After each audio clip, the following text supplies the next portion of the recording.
O nkombo ya tata ya mwana wa tata mulimo santu. Lelo ezali na mukolo na yenga oye ko coïncide ete to komi na 3e journée na biso ya milulu na biso ya le 3 octobre.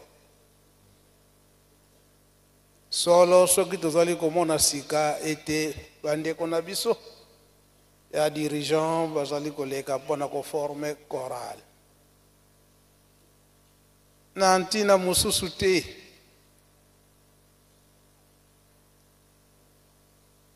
moto mwindu azalaki na mpasi. Na mpasi oyo ezalaki na moto mwindu tata Nzambe ayokelaki biso mawa.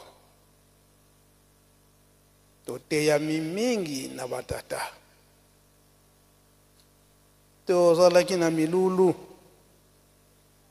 oyo le 3 octobre. Condamnation à mort ya papa Simon Kimbangu.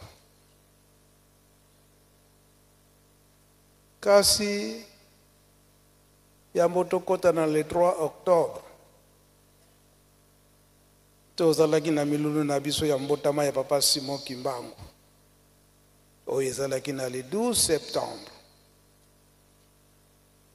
Oyo secret spirituel papa diangenda eko yebisa biso ete soki naissance ya papa Simon Kimbangu ezalaki na ntina mosusu te. Ezali nde po ya kosilisa bowumbu ya mutu mwindu, esclavagisme. Ndenge bowumbu wana esilaki batata bapesaki elaka tolandaki na maloba ya papa Kisolokele lobi ete bokosala elongo na bato bayokisaki bino pasi. Kasi bozongisa te mabe o basalaki biso, bozongisila bango mabe wana te. Ezali nkambo ya mpasi kolakisa eke ezali likambo ya tata Nzambe biso nyonso ekimelo na biso kaka epa ya tata Nzambe. Lelo yo bazali kosenga biso tozala bana kotindami. O soki bazosenga biso tozala bana botindami na ntina mosusu te. Po batata bayebisaka biso. Papa diangenda alobi ete à partir de l'an 2000 bokomona turbulence ekokota na kati na mokili pe na kati na lingomba. Oyo ekokota na kati na lingomba soko bokoyika mpiko te bana oyo bayokili biso te. Oyo bayokili biso te bakobunga. Oyo bana bayokili biso te bakobunga na turbulence ekokota na kati na mokili mobimba pe na kati na lingomba. Yokaki maloba nyonso wana ndenge papa Kisolokele ayebisaki biso lobi. Lelo oyo tala bakambo oyo batata balobaki. Mama Mwilu alobi ete musala oyo tozali komonela mpasi na liboso esika tozali kokende ekozala na biso esengo. Mama Mwilu alobaki likambo moko ete oyo ba mama ya kala oyo basalelaka tata Nzambe balongaka te. Eske biso ba mama ya sikoyo tokolonga to tokolonga te? Liloba mama Mwilu. Ba mama oye tolongi to tolongi te? Tango wana komona mama mwana mwasi botala ndenge ba mama administratrice mama oya salaka na présidence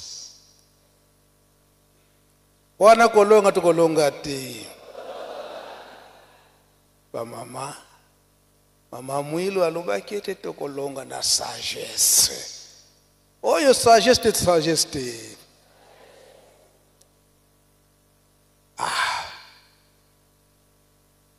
Mama Mwilu oye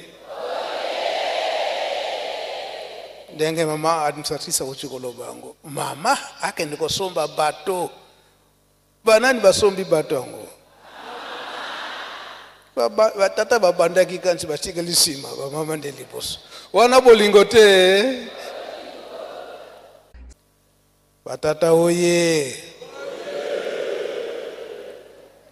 tokozonga sima tokosote bango tokosote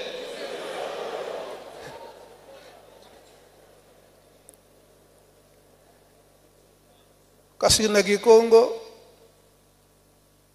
bakolobaka boye batekela basi bazingu bukine oyo babandaka liboso nali bakomite oyo balaki sima basote bakomita liboso Mama Mwilu oye tenge mama administratrice uchikolo bango awo a période na yepeke mama oyo akenda ko assister na pause ya Pierre mama apaki oye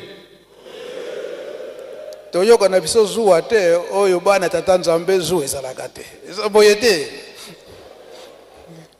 toyoka zuwa te na Kikongo bakolobaka muntu vweti mbati wa mbote vwe usiwanga teso utasuka lati kitoko olula yeko loba ete ngai pe nakola sala molende pona somba boye za boye te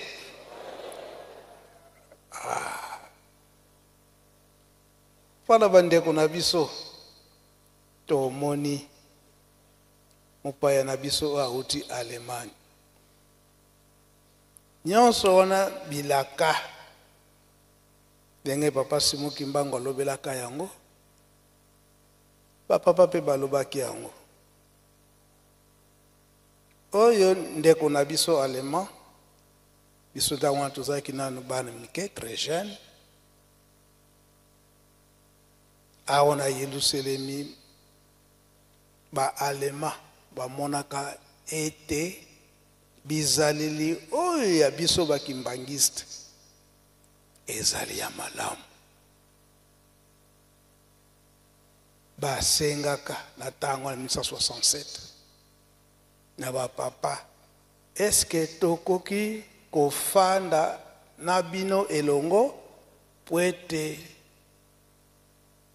totambola tozala na bizaleli oyo bino bakimbangiste bozwa na yango. C'était en 1967 ndenge bapapa bandimaka bayaka na Kinshasa bayaka na nombre ya 35 personnes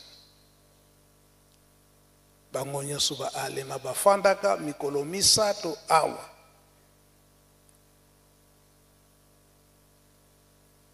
emonanaki ete bafanda pene ya papa Mfuma Mbanza papa dia Lungana Kiangani batala nini alalaka nini alamukaka nini akendekenda kwa Nzambe ya tongo ndenge komesano na biso 5h30 ngonga liboso ebeti na 6h papa Mfuma Mbanza aza na kati na ndako Nzambe ndako Nzambe bimi papa Mfuma Mbanza telemi liboso ndako na ye azokabola misala bango nyonso bazolanda bei bazofilme ngonga nini papa Mfuma Mbanza kokendeke pembeni umela mwa mai soka silisi ndenge nini akende kotala misala na nkamba kokende na ngombe kentsuka ti na tango wana école secondaire eza kotongama kuna na kilo misala nyonso wana papa mfuma banza azokende kotala ndenge babrike oyo tobengaka cambrique papa mfuma banza na makolo na mituka te bisika nyonso papa mfuma banza na bango elongo baza kofilme papa mfuma banza koloba ete likanisi na bango eke tata Simon Kimbangu abikisaka mokonzi na bango tango bakangaka babelge bakangi na baalema siko baalema bayeba nani mutu wango ayaki kolongola mokonzi ya babelge na maboka baalema baba Simon Kimbangu foto landa tata wana esika nini azali parce que pona bango elinga donc likamu sindenge batkangaka mokonzi ya babelge esika na bango et puis akende kolongwa d'une façon là mystérieuse donc wana ça doit être un dieu. Est-ce que wana bandimaki tata Simon Kimbangu ke nzambe bien mutu kaka nzambe yango likambo ememaka bango awa parce que bayibi vraiment histoire tala soki miboni ni oyo bitumba na bango ezalaki kasi na 1967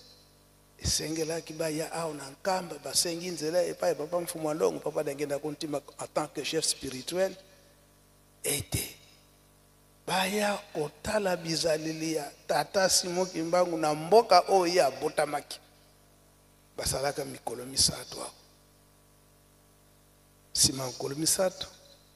balakaki na bapapa eke tokotinda mutu na biso moko awa aya kosala na bino tango nyonso pwe atambulaka na papa mfuma mbanza pe basengaka epai bapapa soki bakoki kosala mwa likambo awa na nkamba oyo mpe sini na bango emonana ete basali mpe na nkamba basali mpe misala bapapa batunaka bango mosala nini oyo bino bolingi bosala na Yerusalemi bango balobaka ete tomoni penza ke oyo Yerusalemi ya sika oyo ezalaki na bayuda esi ekomi awa kasi eske soki bokoko permettre biso kosala urbanisation ya nkamba ndenge nini ekoki kotongama musala wana batindaka énormément akofanda na biso awa okomona akosala 1 mois après 1 mois akei kopesa rapport azongi lisusu kombo na ye ezalaka soki na bosani te monsieur Brickmayer ye mutu aliboso mutu asalaka urbanisation mboka nkamba ndenge nini ekoki kotongama na autorisation ya bapapa bango nyonso misato ndele wana bandaki kolala na ndako ya papa Nkuluntu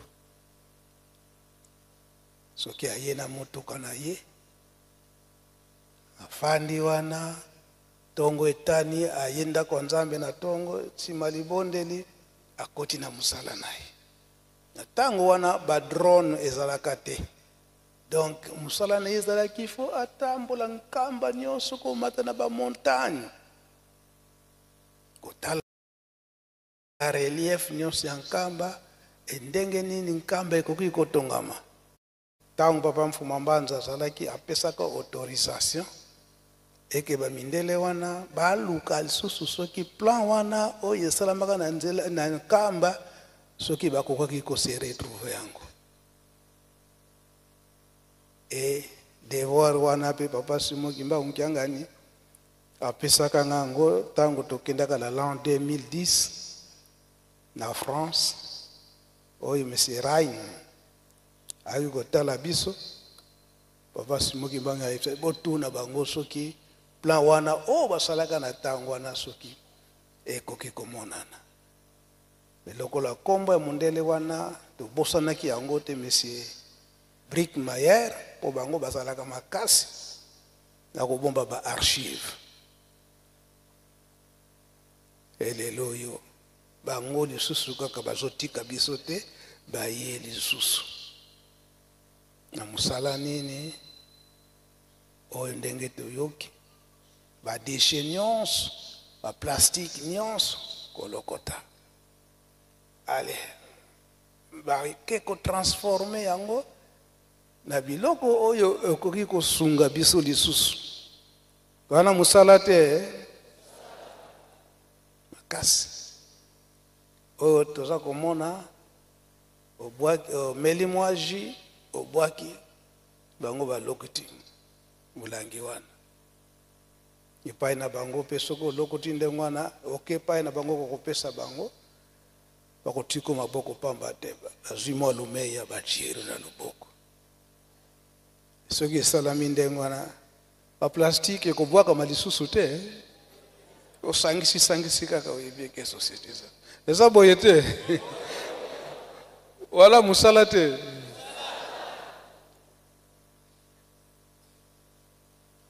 koloba ete batata makambo oyo bango balobaki ezali nde kokokana bango kaka na 1980 baki kosenga epai ya papa Mfumalongo papa Dangenda eke apesa bango mwana moko mwana autaka na nkamba kwete akende kozala na bango elongo na Allemagne baponaka ngai tango baponinga nga na sepelinga ngiyele kumputu kasi nasuka na mokolo oyo fona kende to dîner ensemble nazwi malako nyonso epai ya batata nake kolala kona na Ngombeke nsuka na 4h du matin papa Mfuma Mbanza aye kotoke nga na porte esika na bana kolala afuka maboye papa Mfuma Mbanza kiyangalele ya minzila yoko asepeli na ngai te na nzela wana po toyokanaki na 7h juste baya kozwanga na ndako kuna na Ngombeke nsuka bango babanda kolala na ndako papa Kulutu na ndako papa Kisolokele après culte matinale bango nyonso baye bazaka accompagner papa Luntalila bazalaka 18 personnes eyo kozwa yo poto kende tobimaka nazobima boye natali bango nyonso nazwaki deja code epai papa Mfuma Mbanza ki asepelaki na ye naleli papa Luntalila papa Mbenza oyo soni kasi uzolela nini ngalobi kotika papa na mama nazokoka te vokende na bino ana sinazwaki code epai papa Mfuma Mbanza mais tu es encore trop jeune mais c'est la jeunesse ce sont des jeunes qui aiment l'Europe mais éviter akoka sute bokende bamindele wana baalema bandeko wana posa na bango ezalaki ete bakoma mwanda après mwanda tokende na bango ensemble na mwanda batala océan après toke Kinshasa tozwi vol ntango na yebisi bango ya ndenge wana balaki découragé bakendaki susu mwanda te mbala moko baki Kinshasa bazwi vol bazongi nakena papa Kisolokele ayebisi ngai ke badokima nyonso oza nango ya voyage na yo kasi bomba ngo comme archive obanda kopesa sango eke olinga okende poto biso tokangaki yo nzela kino lelo nabombaka baarchive wana landa consile esikoyo lelo oyo baye kosala na biso tosala na bango elongo tosala te na wetinda ya tata molimo santo papa Simokimba Mkiangani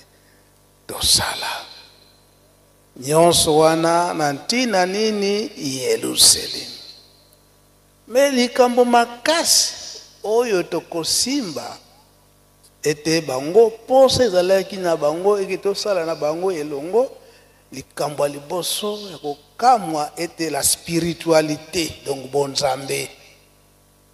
yango papa Simokimba Mkiangani nazo kotinda biso tozala makasi na mabondele bonzambe bobangi tata nzambe na mabondeli ya mibale ba comportement na biso bizalili na biso etamboleli ndenge toyokaki lobi na papa Kisolokele toko venger te soki tose vengeance na vengeance wana to bebisi botosi eza boye te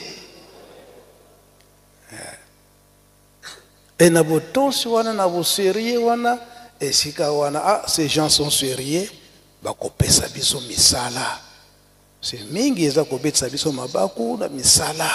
ozangi musala ozo kobeta mabaku ozangi na loboko obeti mabaku ale olandi banzela oyo esengelaki te yango tata molimo santo papa Simokimba Mkiangani aza koteya biso liboso mabondeli pe botongi Yerusalemi na kati na botongi Yerusalemi misala ezali wana kolona pe kobokola yango tolobi mwa mingi na choral dirigeant banzembo mibale oyo papa Simokimba Mkiangani asengi biso ezokotala toujours amakambo oyo zali komona na ete likambo oyo toza komona eke mpasi toza na mpasi kasi kosepela ekomi pene kosepela wana ekomi pene kasi tozala makasi na mabondeli pe tozala makasi na mibeko sembo ya liboso eza na Kongo bosepeli ezali koya kolo Yesu azali komemela biso esengo pwana biso batu yindo koloba ete papa Simokimba aye kolongola biso na mpasi oyo toza na yango kasi tozala mayele tokwea te dirigeant Yesu mwana Nzambe mukwiza kenena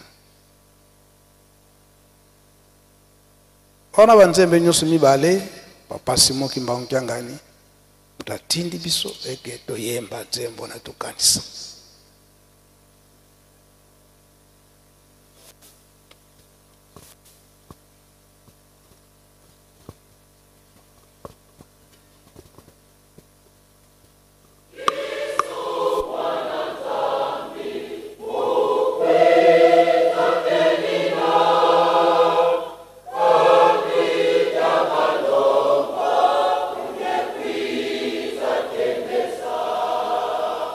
Oh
mibale makambo nyonso papa Simon Kimbangu mama Mwilu bamvoala misato oyo batikelaki biso oyo balobaki na biso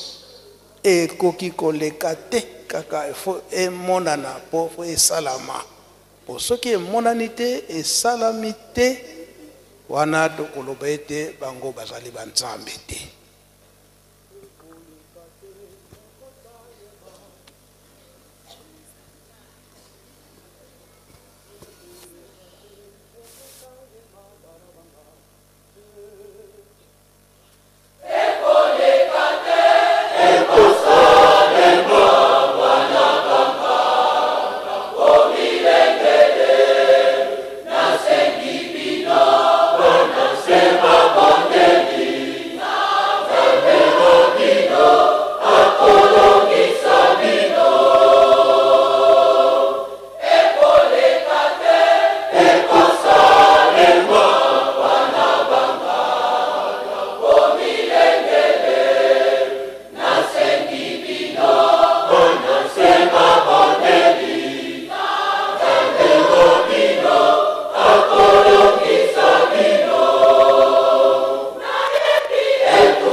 Merci.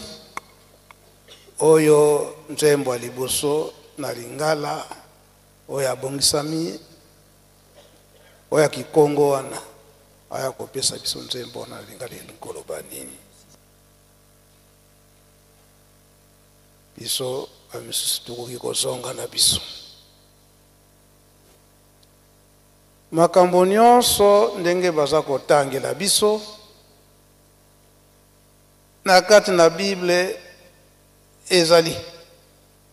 yango tokosenga papa Kabemba na papa Elebe toyebi ete toza kowela pe ngonga kuna misala ezali kozela biso kasi ezali très nécessaire ndenge ye moko papa Simon Kimbangu kyanga na zolo kopela yango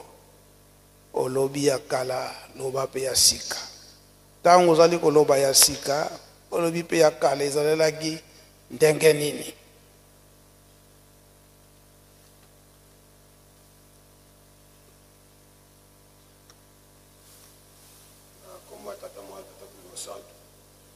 Merci. Nzambe na biso nengose biso maloba. Nzembo aliposha ki Congo eyembami na lingala elobi boye. Yesu mwana Nzambe azali koya kosepelisa libota ya basantu tozongeli. Yesu mwana Nzambe azali koya kosepelisa libota basantu. Moyindo to mundele akosambisama yo mutu oponama zwa mayele na kolanda mobikisi. Wana couple refrain elobi boye mingi bazali kozimbisama bazali kolanda bizaleli bya mokili tobiete mikolo yo bazimbisi yango deza na top yango refrain elobi boye mingi bazali kozimbisama bazali kolanda bizaleli bya mokili. Endeko na ngai tika bizaleli ya moyini tika bizaleli ya moyini ozwa lobiko tozongeli. Endeko tika bizaleli ya moyini tika bizaleli bya moyini ozwa lobiko. Nzembo lebi bongo nkolo Yesu azali koya azali koya kosepelisa libota na ye bana na ye.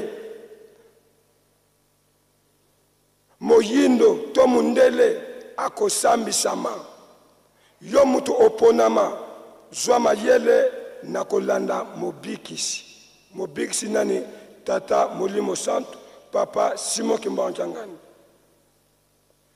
Mingi bazali kozimbisama bazimbisi na mateya mabe bazimbisi na etambule mabe bazali kolanda bizaleli bya mokili. Mokili mozali kotambusa biso yango tozomona elateli ya mabe ebimi bizala mabe ba Facebook ebimi ba TikTok ebimi makambo ezangi tina yango tozolanda bazali kozimbisa biso. Endeko na ngai tika bizaleli ya moyini tika bizali ya moyini ozwa lobiko. Na sisi bona kumata mwana Ntelu Santo. Merci papa biso nyonso tolandi na linga. Papa pasteur topesi bino nzela na ba chapitre bapesaki.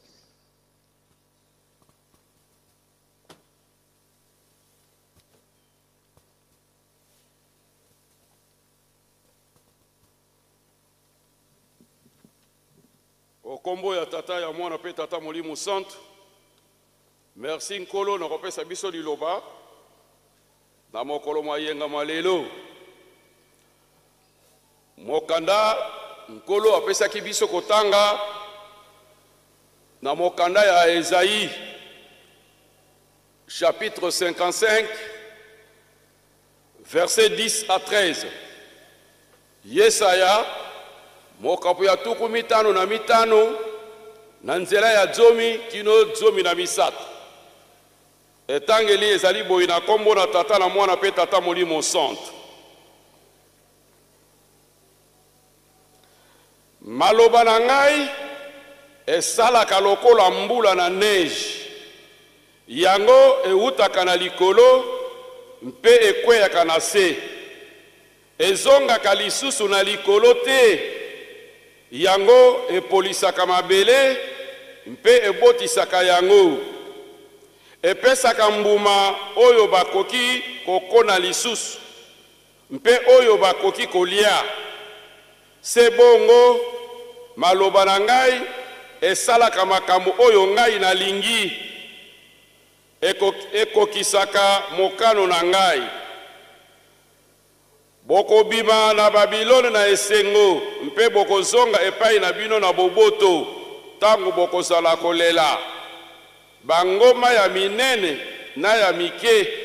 ekozala koganga na esengo mpe banzete nyonso ya zamba ekozala kobeta maboko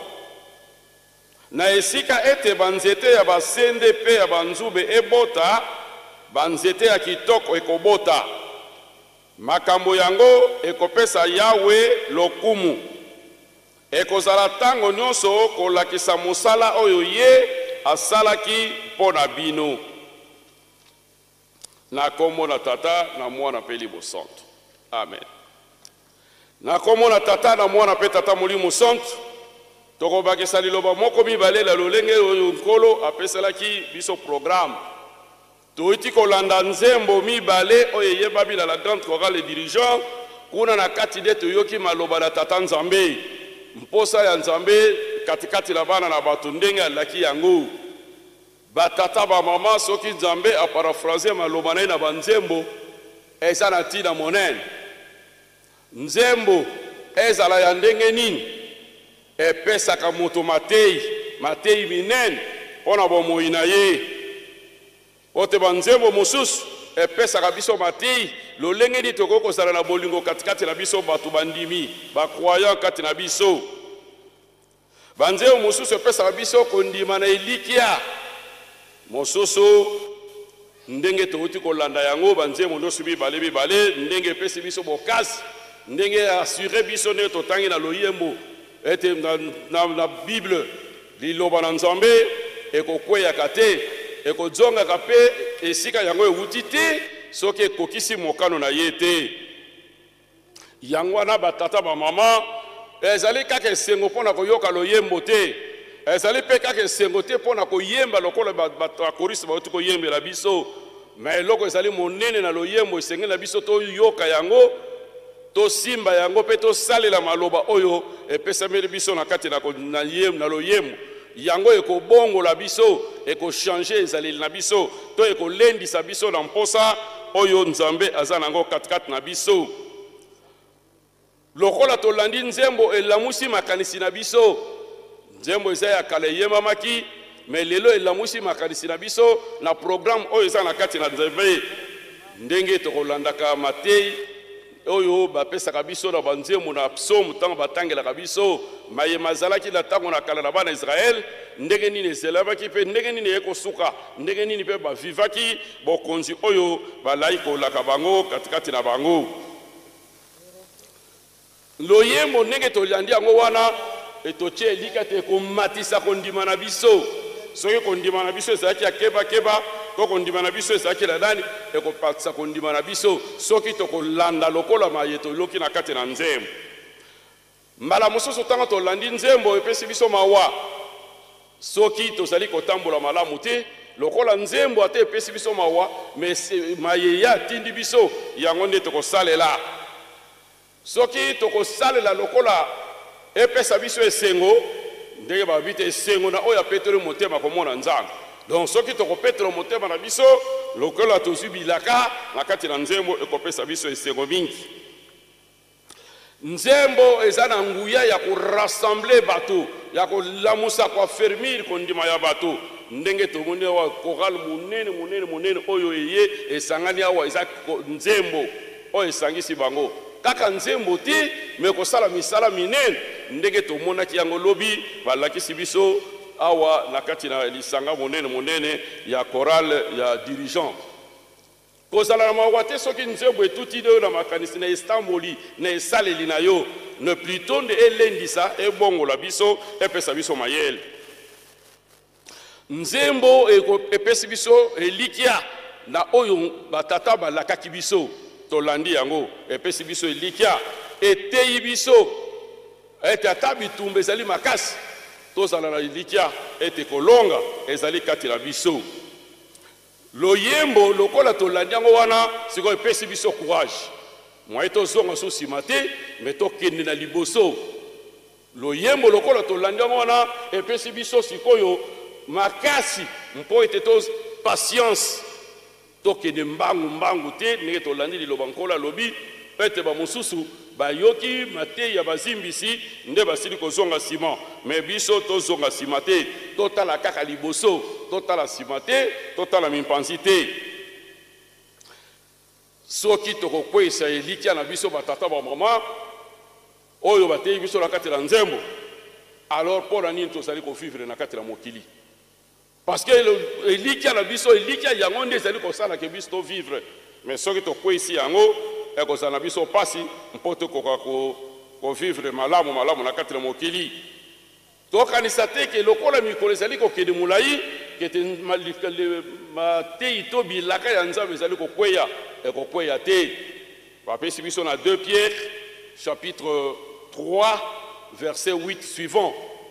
Petro la mibale na nzela na mokapu ya misato na nzela ya mwambe kende tiko na soka lobi na biso te to bosana te ke elaka na nzambe lobi mokolo moko liboso na nzambe ezali 1000 ans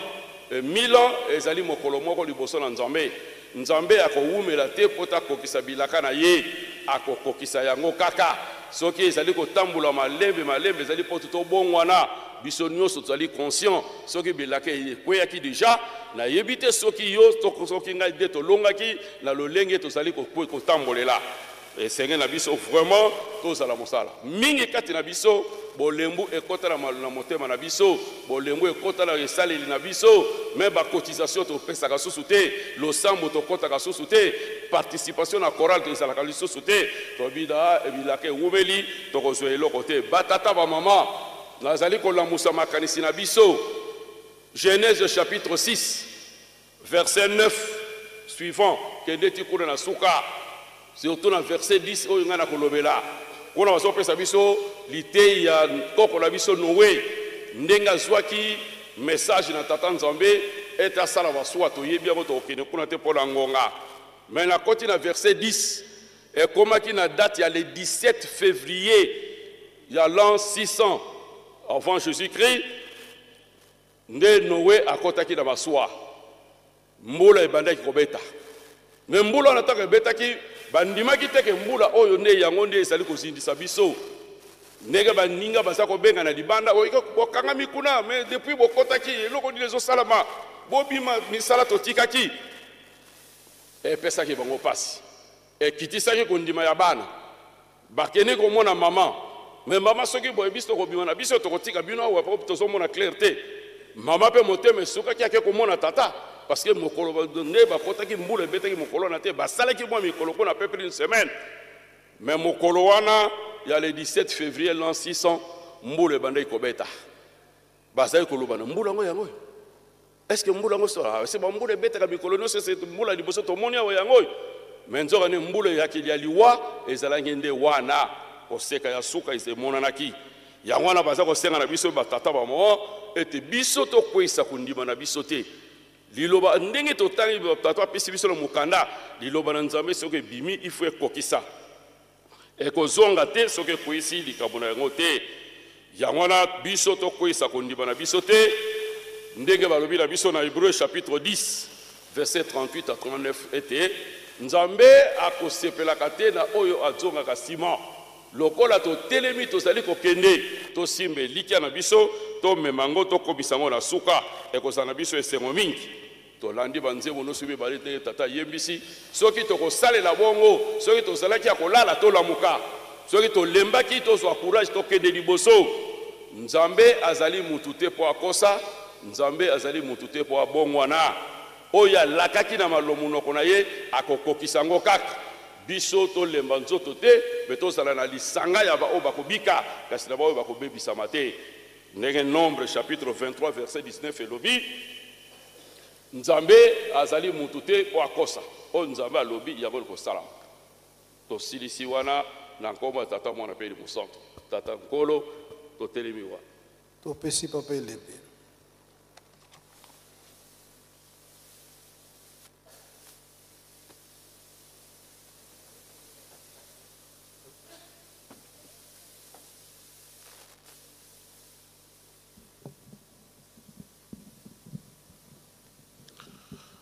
na kombo na nzambe tata mwana tata molio mosantu merci nkolo mpona maloba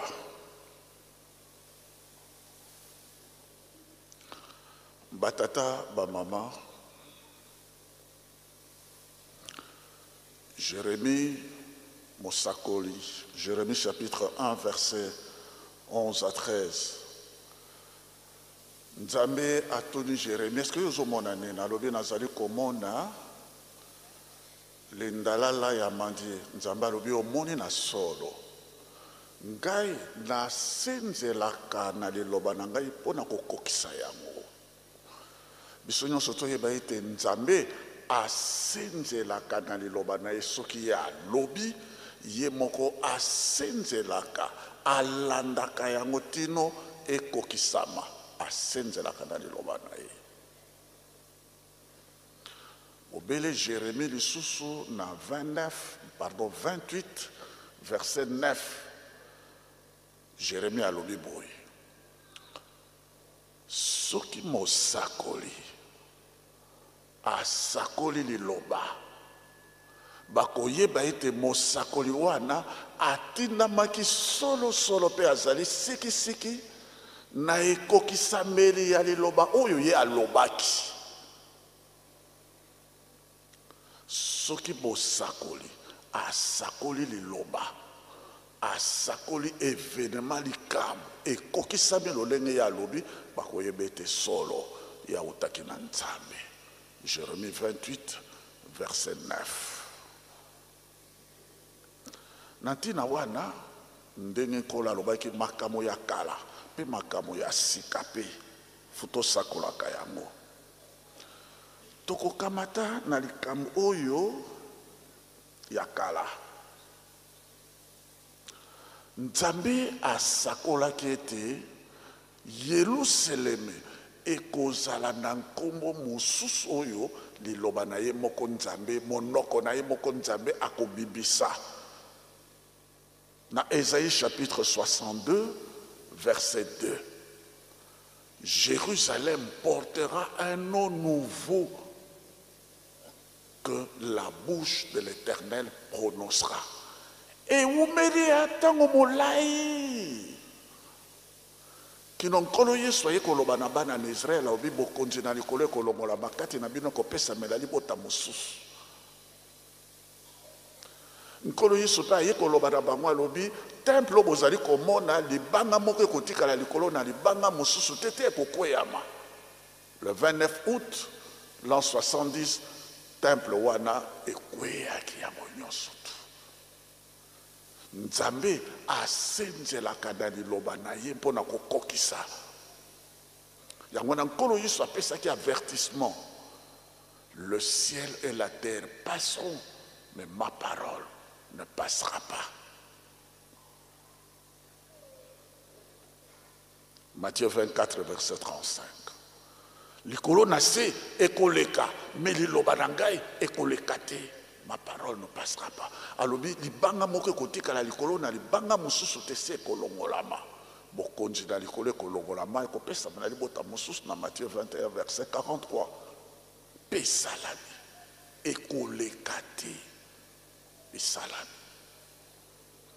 Tango biso tokomi le 5 avril tala likambo eumelia le 5 avril 1921 nkolo Yesu abimisi liloba ayebisi yango na papa Kimbangu nkamba oyo ekomi Yerusaleme ya sika. Mais Esaïe asakolaka yango Esaïe 62 verset 2 que Yerusaleme ekozala na nkombo mosusu. Mais nkolo Yesu parce que eloba biete Nzambe moko mutu akoloba nkolo Yesu aye koloba yango le 5 avril 1921 nkamba oyo ekomi Yerusaleme ya sika. Batata ba mama yango biso tozali ne na nzela ya solo.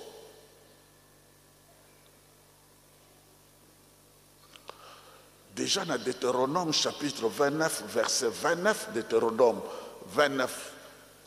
29 qu'on a déjà basakoli yango balobi boy makambo ezali ya kobomba ba les choses cachées appartiennent à Dieu. Mais oyo et sakolami et lobami les choses révélées nous appartiennent à nous et à nos enfants. Maye ezali mabombabi ndenge par exemple le jour du Seigneur mokolo na yao ezali li bombabi aye moko. Mais oyo nyoso to e sakolami bokamata yango boyeba yango ete ezali ya biso ekosalemela biso ekokokisamela biso Yerusalemu ya sika yango moto akosa yo te temple mpe yango oyo manso ezalaka na Yerusalemu ya kala yango oyo moto akosa yo te. Ceci est d'autant plus vrai que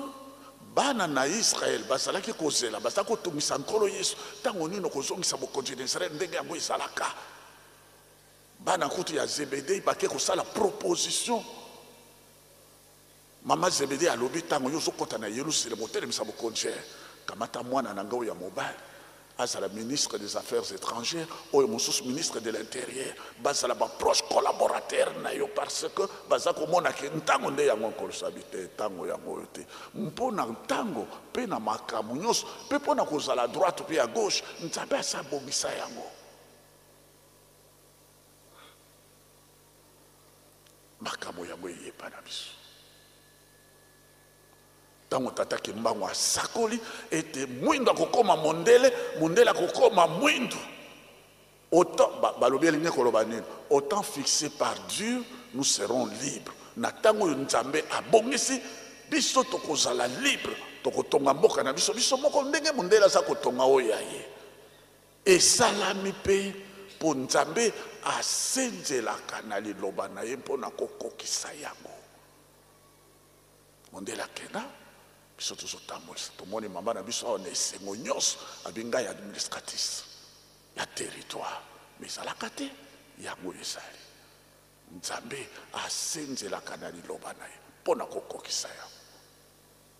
Tomoni lelo bamama ndenge ya alobi yango elle était azalaki mokuse oui basobi bateau de pêche nana kokaki ko esalami pe nzambe as. Tu parles français? Eh bien, c'est un avantage de taille au Canada. Tata ba maman.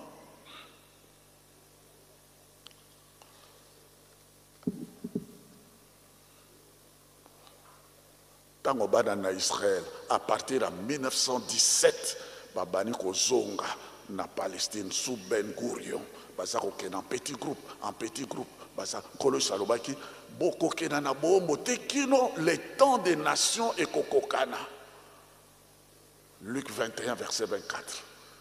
Ti bakomi en 1917 et pas Karl Marx azali kobanda la révolution marxisme kuna na ex URSS bana en Israël pe bazali kokende na Palestine baza kozonga en Palestine en petit groupe et puis en 1917 pe États-Unis à côté de la première guerre mondiale et ya kosila na 1918 tango bango bakei tokomi na 1947 papa Diangenda toujours ndenge biso toki nkolo alobi na biso pe tolandi yango na banzembo eye koloba mete tozala na mabondeli bakasi na 1947 papa Diangenda akamati bambuta bakei mabondeli kuna na lotendeli balobi Israël azwa indépendance biso tokoya kozwa biso bato mwino na nsima 1948 bana d'Israël bazwi indépendance na bango esalami bango bazongi na Yerusalem bazongi na mokili na bango na 1948 na tango nini tango nkolo Yesu aye kozonga epai na biso tango tata molio mosantu aye epai na biso na eyeli na ye ya mibale nde bana d'Israël bazwi indépendance baza lisusu baomwa barome te biso mpe tozwi indépendance toza lisusu baombo ya babelge te esalami batata bamama nzambe akosaka te ndenge pa Pasteur Kabemba alobi na Nombre 23 nzambe akosaka te esalami. Alors bana en Israël basali nini tango biso tozwi indépendance na 1960 le premier ambassadeur d'Israël Ram Yeron nommé ambassadeur le 11 novembre 1960 batini avec mission ya premier ambassadeur kena ko vérifier parce que mosakoli motinda bisoko alobi likambo esalami c'est kauti na solo na nzambe. Alors allez vérifier un peu ce que nous avons entendu. Il y a Tata Kimbangu depuis 1921 tout ce que nous avons entendu, si c'est vrai ou c'est faux, yo maintenant l'ambassadeur d'Israël est venu Yeron tango ayamami kuna na Kinshasa alobi boy biso ba juif to ndimela kinkolo isote to moni passe mais bino soko bondimeli Tata Kimbangu te o ya tinda meli bino bokomona passe koleka biso ba juif ayaki awa na 1960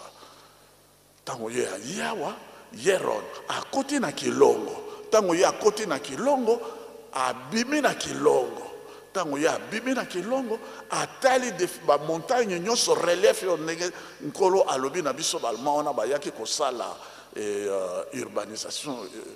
cartographie en Nkamba tango ye atali Nkamba atali ba montagne nyonso à l'identique ya Yerusalem ya kala okama loba ya Ram Yeron alobi boy nazali ngai ancêtre nanga Abraham nazali na esengo parce que je suis le premier des descendants d'Abraham na ya komona esika Yerusalem na sika ekotongama tango ya zongi na mboka na bango apesi rapport balobi c'est vrai le prochain envoyé de Dieu après les patriarches après le prophète, après Jésus-Christ, après les apôtres, est apparu sur une terre étrangère à Israël. C'est vrai, Makama Papa Kimbangu. C'est comme cela qu'on invitera Papa Diangenda et Nani, invitation éléquée par le gouvernement belge. Papa Diangenda est allé le 27 octobre 1961 à Jérusalem, na Tel Aviv, à Komikuna. Il a été accueilli par Mendes, ministre de la culture, et puis ministre de culte. Et puis après, à Nokisimula, na demande, il y a gouvernement d'Israël. Et Bango Balobi, les Kamou Nkolo Iswa Lobaka, qui n'ont beaucoup de Kalati Bokoloba, à Pambolama, Oyaye, na Komo na Kolo. C'est vrai. Dieu veille sur sa parole pour l'accomplir. Natango wana balatisi ekoti ya grand rabbin c'est-à-dire Motei Sangomala Mukolo Papa Diangena le nom du chef spirituel et utaki en Israël et pas dans l'histoire le nom du chef spirituel pour nakosilisa batata ba mama Nzambe azalaka mpe azali biso surtout biso ndenge biso tozali na mokolo mwa lelo tolanda totonga Yerusalem po ezali ya sika ya solo eko ya mama bota manso ya mokili mobimba 1 2 toilanda tata mokonzi ya bule tata Seboki Mbangu Kiangani pona nini parce que azali alpha et oméga et bandeli pe suka. Ceci est vrai parce que le 3 octobre 1921 condamné à mort tango biso tokei na Mbanzangungu Papa Diangenda le 17 février 1991, j'aime bien donner ces précisions. À Lobi Boy, boyoka kete manso e kangamaki na Mbanzangungu, manso pe ekofongwamana na Mbanzangungu. Le 3 octobre 2011, le 3 octobre, à la même date, Papa Simon Kimbangu Kiangani, le greffier en chef, il y a haute cour militaire à 12 heures. Son nom, tant que Azali Kopesaye, Mokanda, il y a révision, il y a jugement, il y a 1921. Tant que Papa Simon Kimbangu Kiangani, Tata Molio Monsanto, Azo Simba Mokana Yango, Nalikolo, na soleil, couronne et salami Nalikolo, Oye Kangamaki Nasi. Et kangamaki na likolo oye fongwami na se et fongwami na likolo document wana papa mokonzi abule Papa Simon Kimbangu Kiangani asimbaki yango azalaki ye moko bazalaki mibale misato mina ito 26 to 30 te yemei oyo azalaka yoyo mpe azali kati na biso alpha et oméga mokokisi ya bilaka nyonso. Faites-moi confiance soko biso totieli ye motema to kangani na ye levi, c'est-à-dire kokangana, soko tokangani na ye mansoyo ya bilaka et kokokisa mena biso toko sepela dans komo na tata mwana tata molio bon santo. Merci papa pasteur mokozonga na bino. Yango ngonga ekei matei oyo tozali kozwa ezali po ete tokaka koyoka kobomba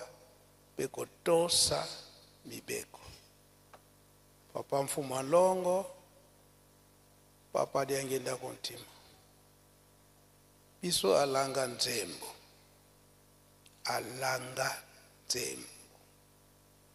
bato yo bayebi koyemba na ndenge ya solo kasi na kati na nzembo tozala te lokola bandeke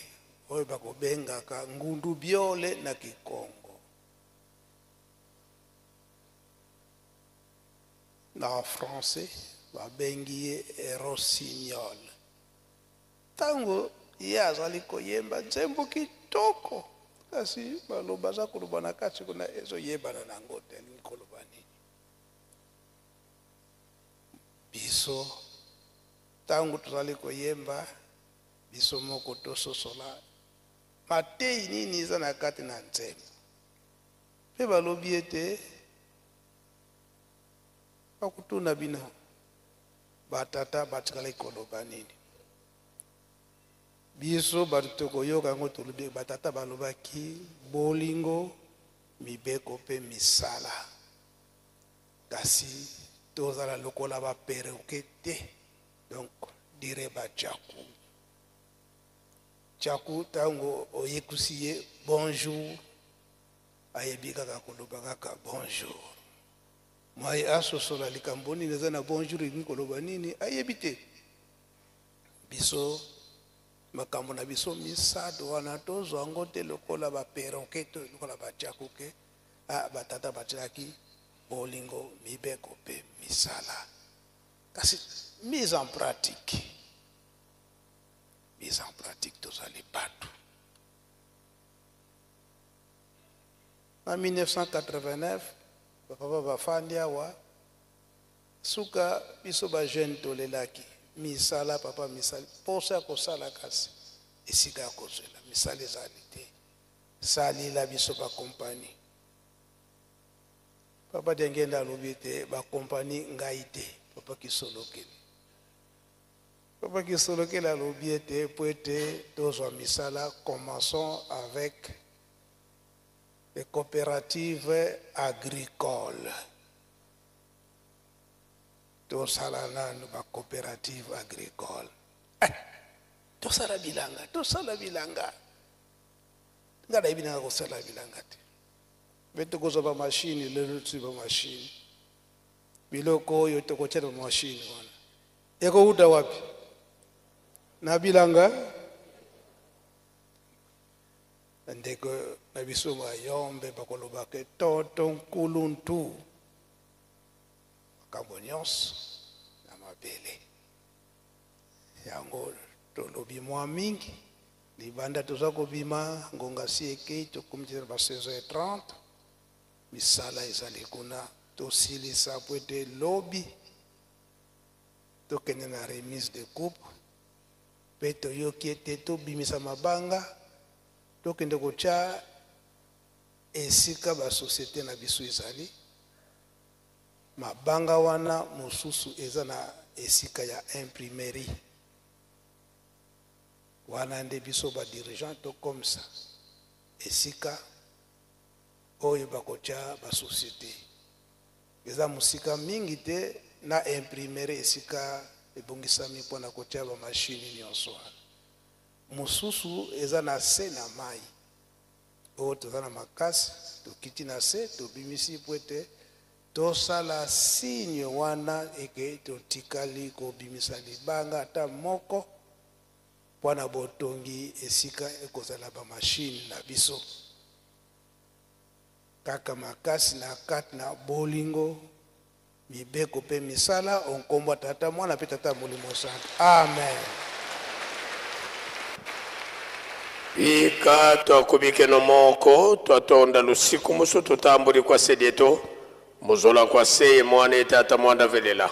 munkumbu ase ye mwana ye tata mwanda velela